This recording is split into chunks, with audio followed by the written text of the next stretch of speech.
carbon emissions, we need a wide range of technologies and creative ways to fuel our economies. While I was in Iceland a few weeks ago, yes, I was in Iceland a few weeks ago. It was great fun. I discovered a company that is doing some remarkably creative work in helping to address our energy crisis, I want to say, because the energy is so carbon intensive. They're capturing CO2 and turning it into methanol, fuel we don't hear a lot about. But they say it has potential, tremendous potential to help us address the global energy and climate challenges, and that it's a fuel that can reduce transportation and industrial emissions.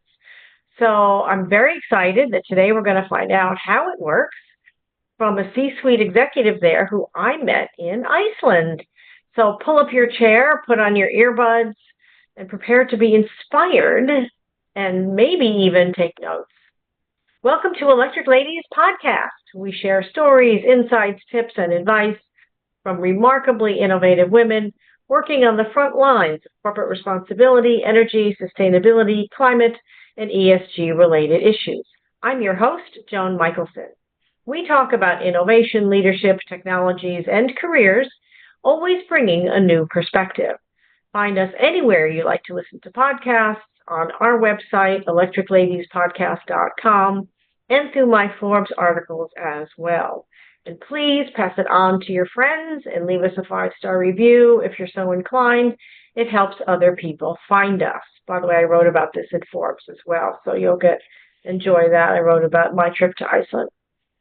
If you are at an inflection point yourself, looking for support with either your ESG work or your career, please reach out to me. In all the chaos swirling around us, there's also a great deal of opportunity, and I don't want you to be flailing. So please reach out to me on Twitter at Joan Michelson and let me know we can help you no matter what industry you're in. This episode is brought to you by Competent Boards, a comprehensive training program for board members and aspiring board members. I'm doing the sustainability and ESG designation and certification program myself. I'm also faculty. This group is truly global in perspective and in who is in the group. These are cool people who are not normally accessible, so it's really powerful. It gives you the skills, strategic perspective, and confidence needed for today's boardrooms. So if you're curious, you can check it out at competentboards.com. So we know that transportation and industry are two of the top carbon emitters in our economy, no matter where you live in our global economy. We also know that many talented, smart people are working to bring sustainable aviation fuel and zero-emission transportation options, etc., to market. And I don't mean just electric vehicles and trucks. There's a lot of really creative solutions coming down the pike. So today we're going to talk about a truly novel concept for fueling these sectors that may just make you think a little bit differently about these issues. I'd like you to meet Bjork Kristjansdottir, I hope I said that correctly, Chief Operating and Financial Officer of Carbon Recycling International, based in Reykjavik, Iceland. I'll let her explain exactly what they do, but essentially they convert captured CO2 into energy. Cool, right? Bjork has been an entrepreneur for over 15 years, and before going to CRI, she worked in, it looks like, transportation, banking, and tourism in Iceland. And we will hear more about her story as we proceed with our chat. She has a BS in economics from the University of Iceland and is a CPA from the University of Reykjavik. So without further ado, please join me in welcoming Bjork Kristjansdottir to Electric Ladies Podcast. Welcome, Bjork. It's great to see you again. Yes, thank you. Likewise. Happy to be here. Thank you so much. Thank you for joining us. So let's start with your explaining exactly what Carbon Recycling International does and how it does it. I mean, I got some great statistics when I was there and saw the presentation, but you tell us how it works, and then we'll go from there. Yeah, of course. Happy to do it. So Carbon Recycling International was founded around the idea of taking something which was waste, like CO2, and turning it into some valuable product. And there were four entrepreneurs who started in 2006, and they came down to the concept of converting the CO2 into sustainable methanol. And this is the concept which we started with here in Iceland. And we are actually very well positioned to do it here because we do have a lot of access to renewable energy, but that is essential, like in our process, as well as we had like CO2 from a geothermal power plant, which you can then utilize into the process. So in fact, what the company does is that we have technology which takes CO2 as a waste and it takes hydrogen and turns it into methanol. And methanol is a form of product, like it is in a liquid form. So it is transported like in a similar way to regular like oil or gasoline. And it is used today both like into chemicals. So chemical sector is a big consumer of methanol, which is a very large known product in the world today. And then it is actually now very much in the limelight for its ability to be a fuel, so a sustainable fuel, and which actually has then a pretty important role in the energy transition. So are you, I recall in the statistics that we saw in the presentation in Reykjavik that CRI has converted over 300 tons of CO2 into methanol. So are you capturing the CO2 also from, for example, the geothermal plants, or are you, I think I think some of it you're getting, if I'm recalling correctly, some of it you're capturing yourself and some of it you're getting from other sources, or where are you getting the CO2 from? Yeah, so if I go a little bit back in history as well, so we started like with our plant here in Iceland. So that was like both well, actually, it's a fun story because they say they started CRI here in Reykjavik in a garage, and our Finnish employee always said it's like every good rock band. It starts up in a garage. So I really like that story. But we first developed a project here in Iceland, which is called the Geo plant or the Go plant, and that is the first time we put the technology into an industrial scale. So we started the production in 2012 and then expanded like the capacity of that plant in 2015. And we could by then produce 4,000 tons of methanol per year. But however, like due to like the next steps in the project or the company's development, we took this concept and we sold the first commercial sized plant in 2020. Which was actually commissioned like in China in 2022. And then we helped commission the second plant also in China and those two plants, they essentially utilize like other sources of CO2 and hydrogen than what we did in Iceland. And they also have each of them 25 times the capacity of what we did have here in Iceland. So we've grown like and tried our technology in a commercial scale. So maybe to get into, in Iceland, we did the whole project development. So we did develop the project, own and operate the plant. It is the first certified e-methanol in the world, which we produced from that plant.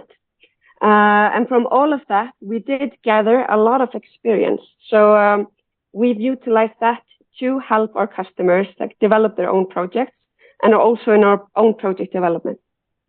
So the number you're referring to, like, is that the two plants in China, they do in fact utilize 300,000 tons of CO2 annually. So that is the amount they can recycle. That's going into the process, and the output of the two plants is close to 200,000 tons of methanol. And that is like the capacity of what the technology has made capable today. And then we do have in our pipeline very, very big amount of projects like worldwide. A lot of them are in Europe, where the energy transition like is of course is advancing quite fast. Then we also have like in the US and North America, like about 20% of our opportunities. And then we see Asia Pacific as well coming quite strong, as well the rest of the world. And for those let me just jump in for a second before you go on. So a couple quick things I just want to clarify. You said you're processing 300,000 tons of CO2. So how much energy does that become, and how many? Can you give us an example of like enough to, heat 65 million homes or something, or, whatever, something like that, so people can kind of visualize how much that might be? The production, like of the tons of methanol, it's 200,000 tons of methanol, and put it in some context. I often use like in Iceland, like we are a fishing nation, and we also, of course, have like just as a transport. But if you put it in context, 3 of those plants, like so 300,000 tons of methanol, it could actually fuel the fleet of Iceland's maritime. So that is kind of the maritime. The maritime fleet of Iceland. Okay. Yes, in the maritime industry in Iceland. So it is estimated like it consumes about 300,000 tons equivalent of methanol a year. So we've often talked about it in Iceland of how we could impact, and this is how we could impact the energy transition in Iceland, for example. Yeah. So how many ships are in the maritime fleet in Iceland? How many ships is that? Do you know? Well, roughly? No, I would have to.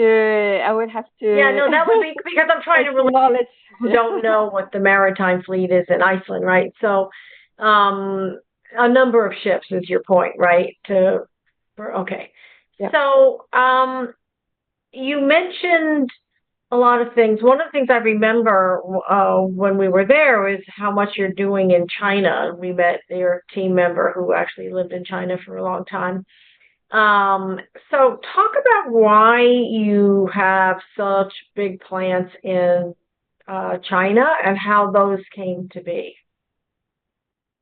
I think it's maybe a couple of things which are the main elements on it. So basically, today, China, it is like a huge production nation. So it consumes currently 60% of the produced methanol in the world. So methanol is already like a product with there are 100 million tons produced of methanol per year, and China consumes about 60%. So they do use a lot of methanol into their processes, like chemicals and stuff like that. So that is a big local market. And then, like the business case for those plants we have established in China, it was one of the earliest ones to open up because China, because of its production, also has excess hydrogen. So hydrogen which is currently not being utilized. So it is a hydrogen generated from different processes.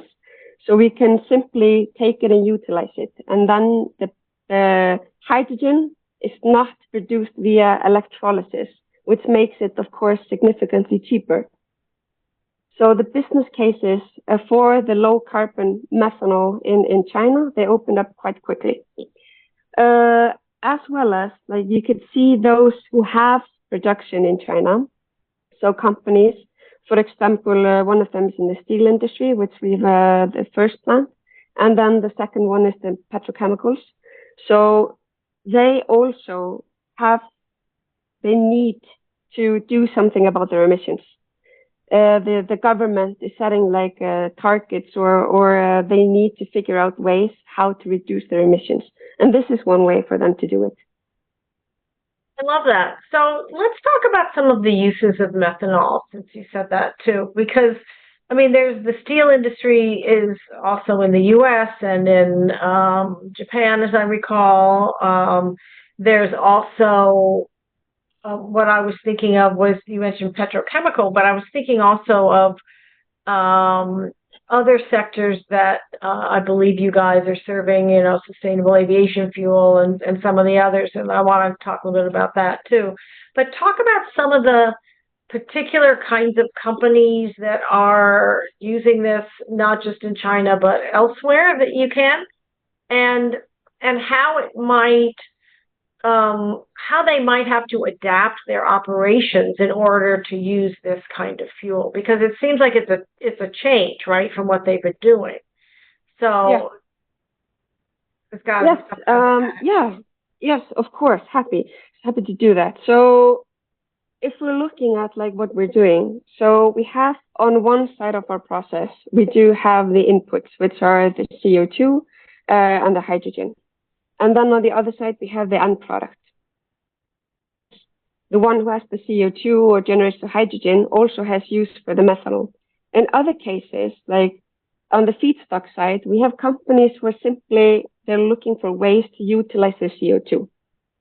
So they want to they want to lower their carbon footprint, or they even meet like regulatory requirements, like in their industry, or figuring out a way to put value to their waste. So in some cases, in the petrochemical industry, they can actually use the output, which is the methanol, into their process. But some of our customers, like which are on the CO2 side, for example, and industries just trying to figure out ways how to utilize their CO2, they then provide the CO2, but they don't consume the methanol. So the methanol can then be shipped to a company who's in the maritime, so to fuel a ship, or even, as has been a lot of discussed now, can even be taken further down to SAF. So it can be used as jet fuel or by somebody. So our technology, our process, and this project, they kind of connect those two parties. The one who would like to decarbonize, and then on the other side, who wants to find a more sustainable fuel or chemicals. So we have like in our pipeline a very different type of customers, and we're talking to it's almost like if there's an industry with the CO2 emissions, we probably are in a conversation with someone from that industry, and we see very different ones. I just mentioned one like from steel and from the petrochemical, but you will also see paper and pulp, ethanol, like a lot of CO2 emitters, which are really looking for this type of projects to utilize their CO2. Well, that's interesting. So some of your customers are wanting to give you their CO2, and some of your customers are using the green methanol for their fuel. That's very interesting. So how are you transporting the CO2 from, say, the paper and pulp company or the others so that you can use it? How does that? I mean, I don't want to get hyper technical, but if you can give us a sense, because people think CO2 is just in the air. So how does that work, right? Yes, exactly. I will start with the cases we see in today. So what we see in the earliest development of those plants, and we call our technology ETL technology. So those plants, they will, to begin with, it's most economical to co-locate.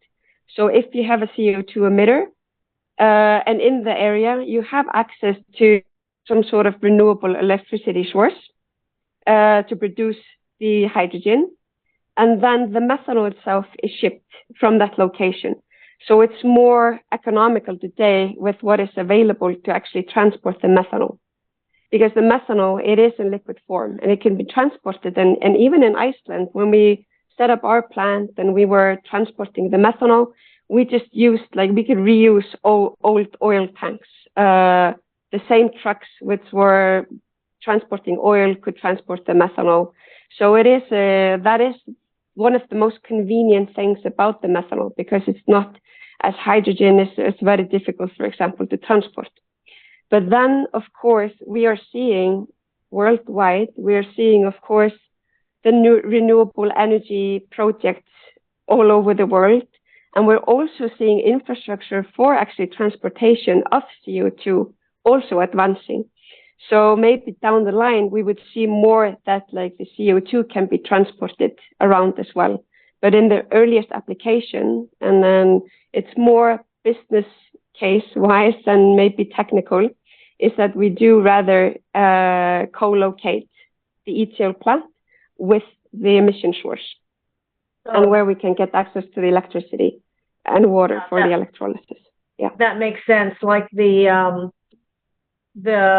call it an office park, but the plant that we visited that had the geothermal plant that had On Power plus the other companies, and I love the circularity of that. It's really magical to me.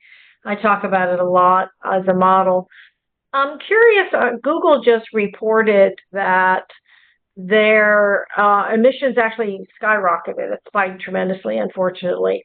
And the reason is the data centers and the massive spike in use of AI and demand for artificial intelligence.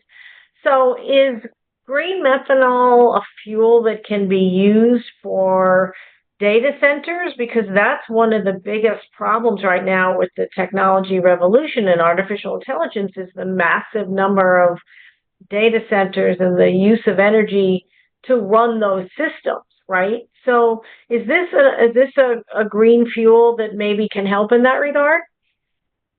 Well, I think it depends on the circumstances, but like what we have often said that, for example, like where you can directly electrify. So basically in Iceland, if I take that as an example, we have a lot of green energy. We have on the grid, our grid is considered green because over 90% of it is renewable. So in that case, of course, the data centers would probably be best off connecting directly to the for that energy. But in other areas, it might be different. So if you are today burning oil or something to generate energy, you might take a look. We haven't checked out those business cases specifically, but I think it would be depend on how you are actually supplying those data centers with electricity for their operations today, I guess. Well, that's a good argument for them to locate their data centers in Iceland. Well, we do have actually some. And they, of course, are looking to take advantage of renewable energy so that they can lower their footprint. Yes, well, Iceland, is 85% renewable energy country, as I've spoken about and written about quite a bit. It's tremendously admirable and a model for the rest of us. Yes. What about? I mean, this week today, actually, there's more horrible hurricanes and obviously more. And with climate change, we have more natural disasters, and communities losing power and all of that. So you talked about how methanol is so transportable. Is it possible, if not now, down the line, to bring the methanol to a disaster relief area to help them get power sooner than that area's infrastructure can be repaired? Is it kind of like a mobile energy source that can be used in that way? Yes, it can work similar to oil. So if you would then temporarily use oil to bring electricity to a community, then it is a possibility to play with methanol. Okay. Because it has the same, it will run engines, which is why it is so popular now in the maritime industry, because there's already engines available, the infrastructure is in place, so they can in fact switch from oil use to the e-methanol or the green methanol source.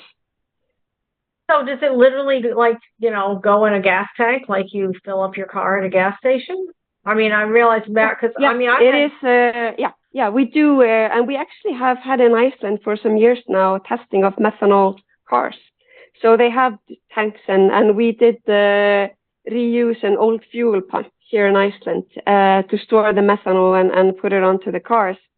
So it works in fact for the same infrastructure as oil, so it can replace that. Oh, wow, that's interesting. Are there any oil and gas companies that are seizing on this opportunity or not yet?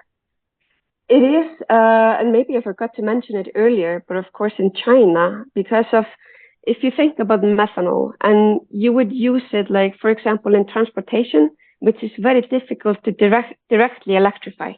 So airplanes, shipping, or like maritime, where you have like ships traveling long distances. This is where you could see like the use of methanol replacing some of the oil and therefore lowering the footprint. That's so interesting. I'm so intrigued. I just love these creative solutions.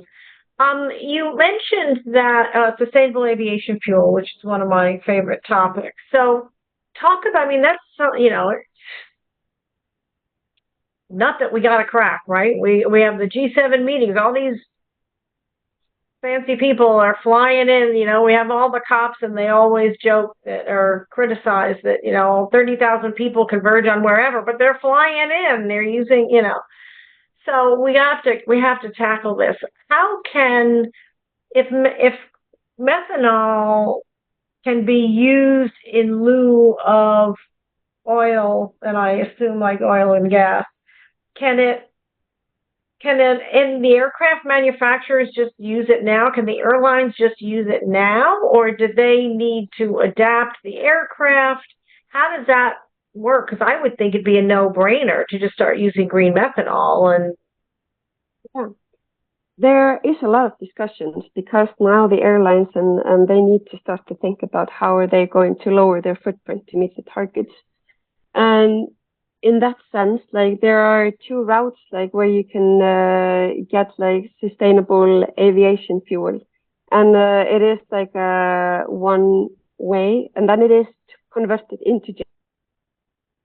So methanol is one of those ways. So basically, if we would produce the e-methanol, green methanol, then it can be with another process, another technology attached to it. It could be converted to jet. So that is like that is a route which is viable, and it now in the process of being more, as you say, like becoming more of a certified way of producing jet.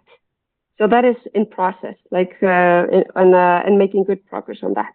And that actually opens up like huge potential application for methanol because this is as you say, there are flights all over, and there's a lot of emissions and transportation going on via air. So this is important, very important.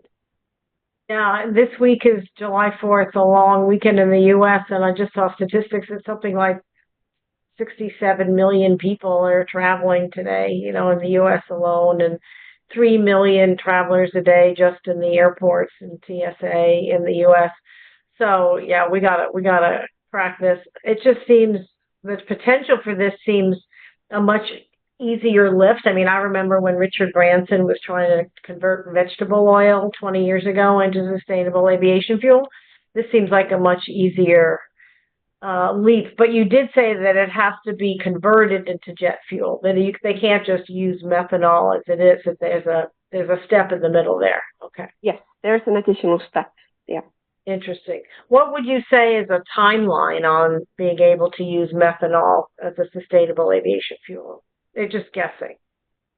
Well, it is like in the process, and it is like an official like regulatory certification process. Like, and but we're hoping that we can see some progress, like more in the terms of like couple of years, rather than like the long term. But I would I would not speak too freely about this regulatory part of it. We have much better experts in house which are tracking this progress. But it is interesting because we do have already very good discussions and projects which are actually looking at this exact route.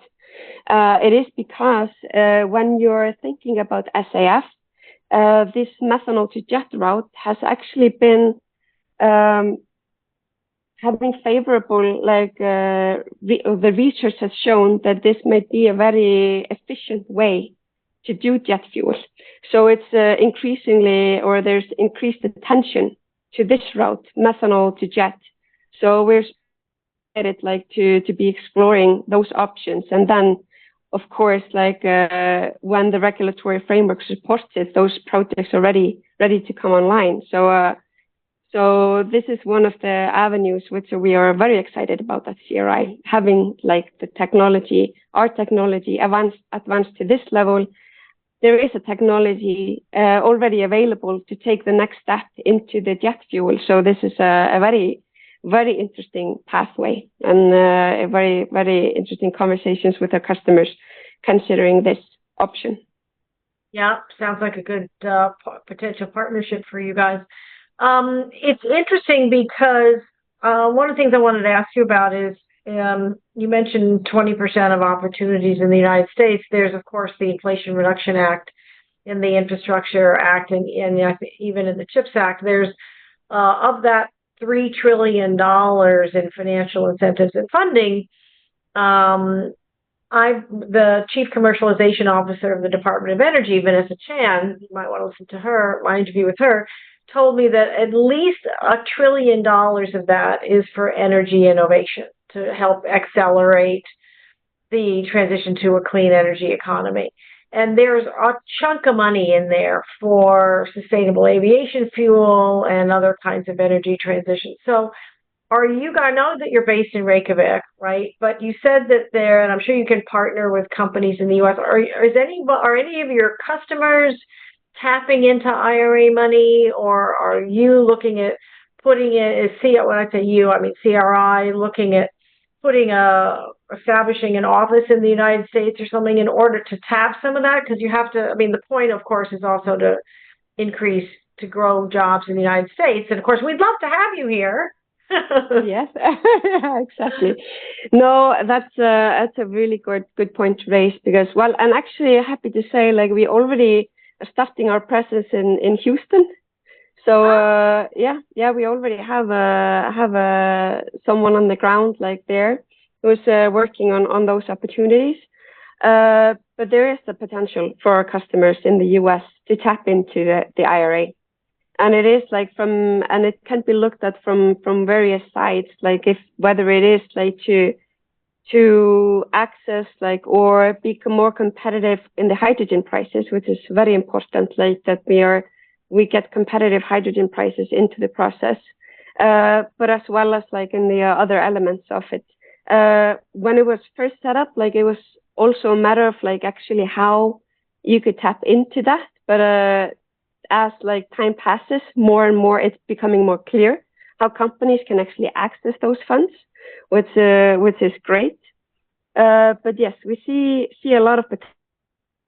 What it does is that methanol, it can be produced in areas, for example, where there isn't great access to oil or other natural sources. So it can also increase, and for some countries, it's a matter of increasing energy safety, because then you are sustainable for your own energy. So that is also a factor in it.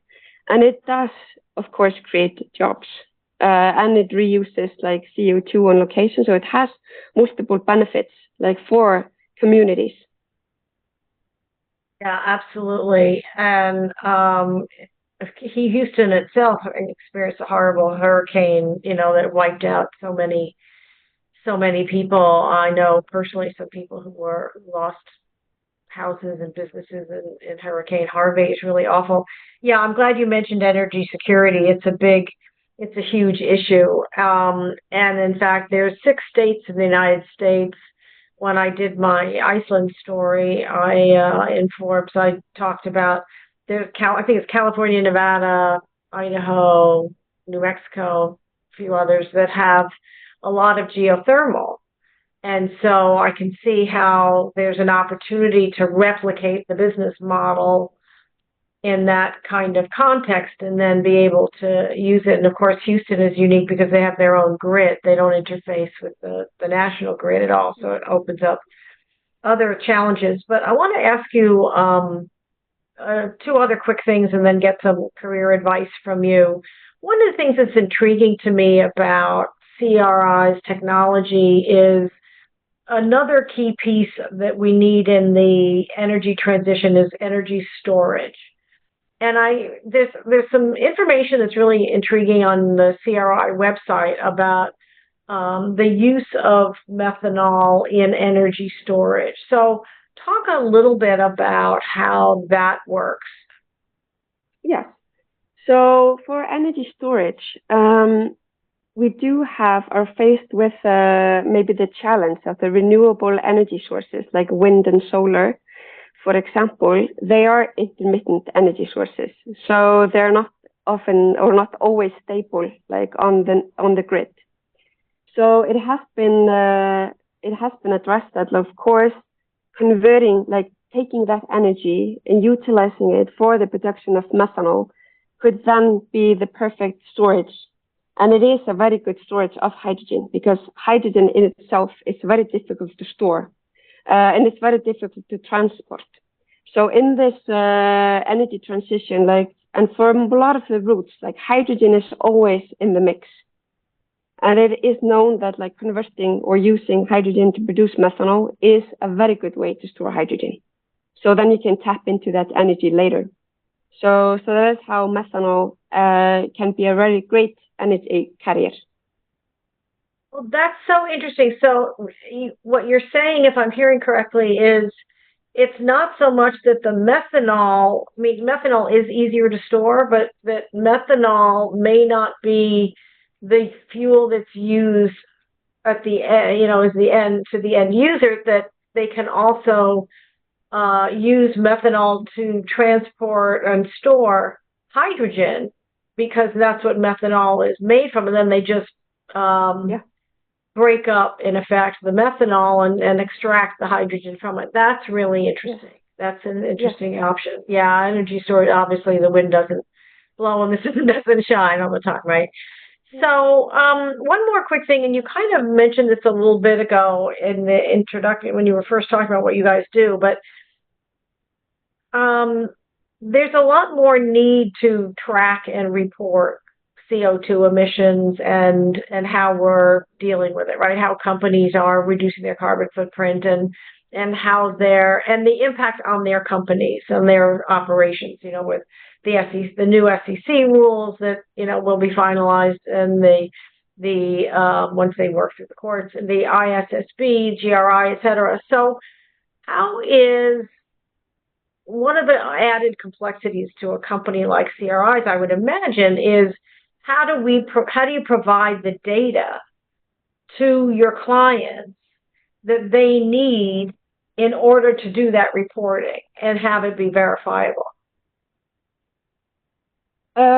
So in where CO2 is emitted and used eventually, like so CCU, the CO2 it needs to be accounted somewhere. Like so, it is either like sits on the emitter side, and that is how it happens. Like with so the emitter is still they're still reporting their CO2 emissions, but in exchange they have put value. So they're selling a product which is valuable, therefore utilizing that like to pay for their carbon credits.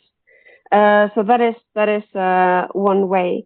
But then on the other hand, like the end product, like the methanol itself, that is certified as then green methanol. And then those in the maritime industry, for example, they can count that in to reduce their emissions. So it is always used to reduce emissions, but like somewhere it is counted. All this framework is a little bit complicated. So it's I try to explain as in as simple words as possible. But what makes the e-methanol really valuable, like an over oil, is because the users of that, they can actually report lower emissions.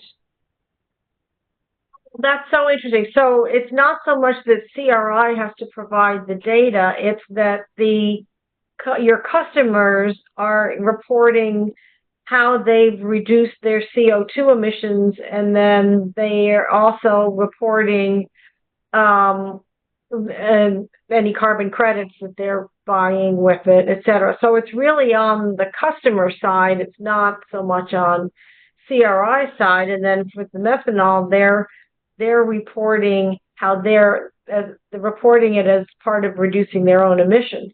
So you don't have to. I mean, you just give them the normal data that you would give them, and they don't. It doesn't have to be packaged in any particular way.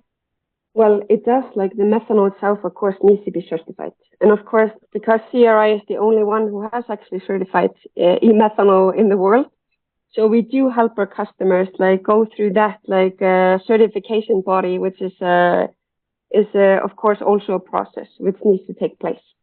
So we of course help our customers ensure like that the inputs and like that the output, the methanol, is a certifiable product, like so that the inputs they can be certified under the RED II directive or like certified with 70% like greenhouse gas reduction and so on and so forth. So it is a part of it, but it's a little bit complex. But on either way, like the CO2 emissions, they are accounted for in one way, but then there is a reduction on the other hand. We can't double count it, but that is how it works. But yes, we are often having those regulatory discussions, trying to put it into more of a plain words, but it is in its nature a little bit complex. I'm sure, and it's changing, right? But I'm glad you made the point of, you can't double count it, right? I mean, it can't be counted twice. So, I could talk to you about this for quite a while, but I will let you get back to your day. So before I let you go, though, I like to get career advice for mid-career women. And I'll say women who have at least 10 years of experience, maybe a little bit more. They have an education, they have experience. Obviously, they know what they're good at, and they want to excel in their career and make money and also make a difference. And they don't want to have to trade that off. So what advice would you give to them? Yes, my advice, like maybe it's twofold. Like for women, like who are looking into leadership positions, for example, my advice is first, like it's around decisions. Like so, we need to make decisions. If postponing making decisions puts you at the risk of that things will just happen to you. It's not something you can control. So you need to be bold enough to make the decisions. And maybe when making those decisions, remember like that when we do make those decisions in our career, it is always based on the best information available at the time. Things may change. It doesn't make it a wrong decision in hindsight. It is the right decision at that point in time, but we can't predict the future. So we need to be firm and bold in our decision making and make that happen.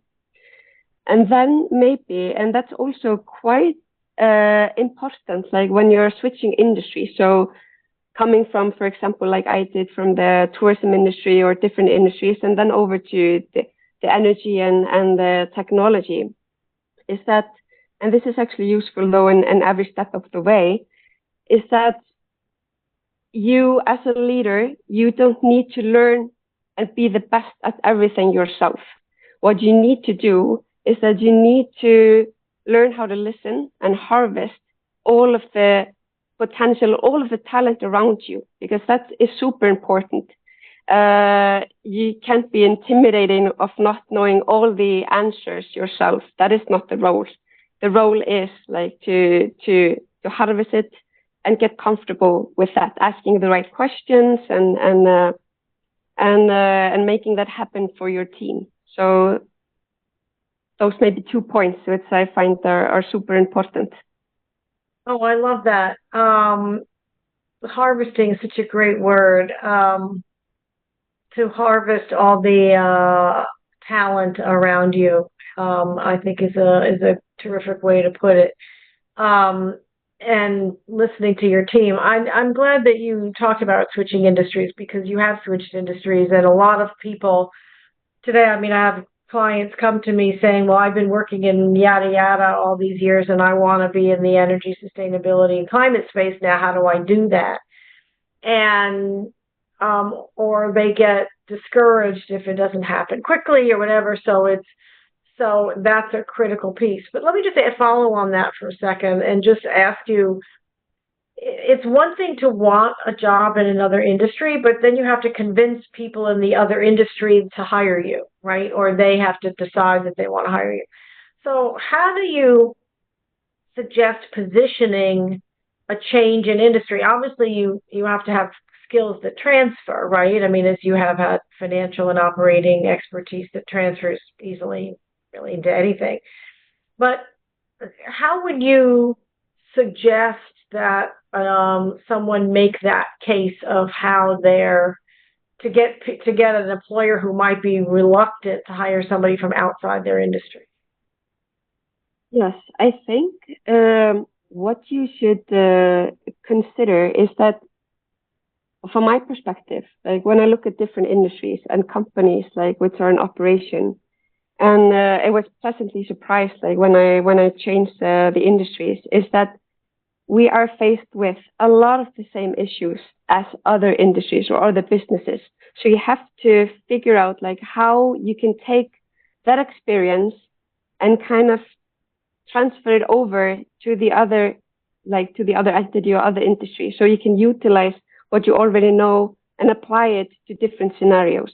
So I think it's about that, like, and learning that, in fact, like it is a lot of the same, like CRI is facing as other industries were facing at another point in time, for example. So I think having the capability of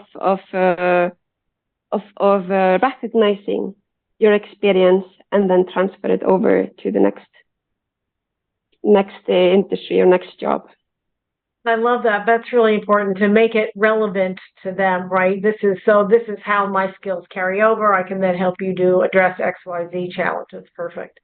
Yeah. Well, any final thoughts, Bjork, before I let you get back to your day?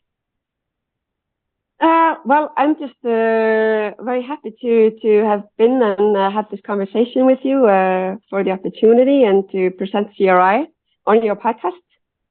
And very actually, maybe the final words would be that it is very exciting to see like the US and North America coming in strong on this market with the IRA and other and actually becoming a very competitive market for those applications and technology applications such as CRI is presenting.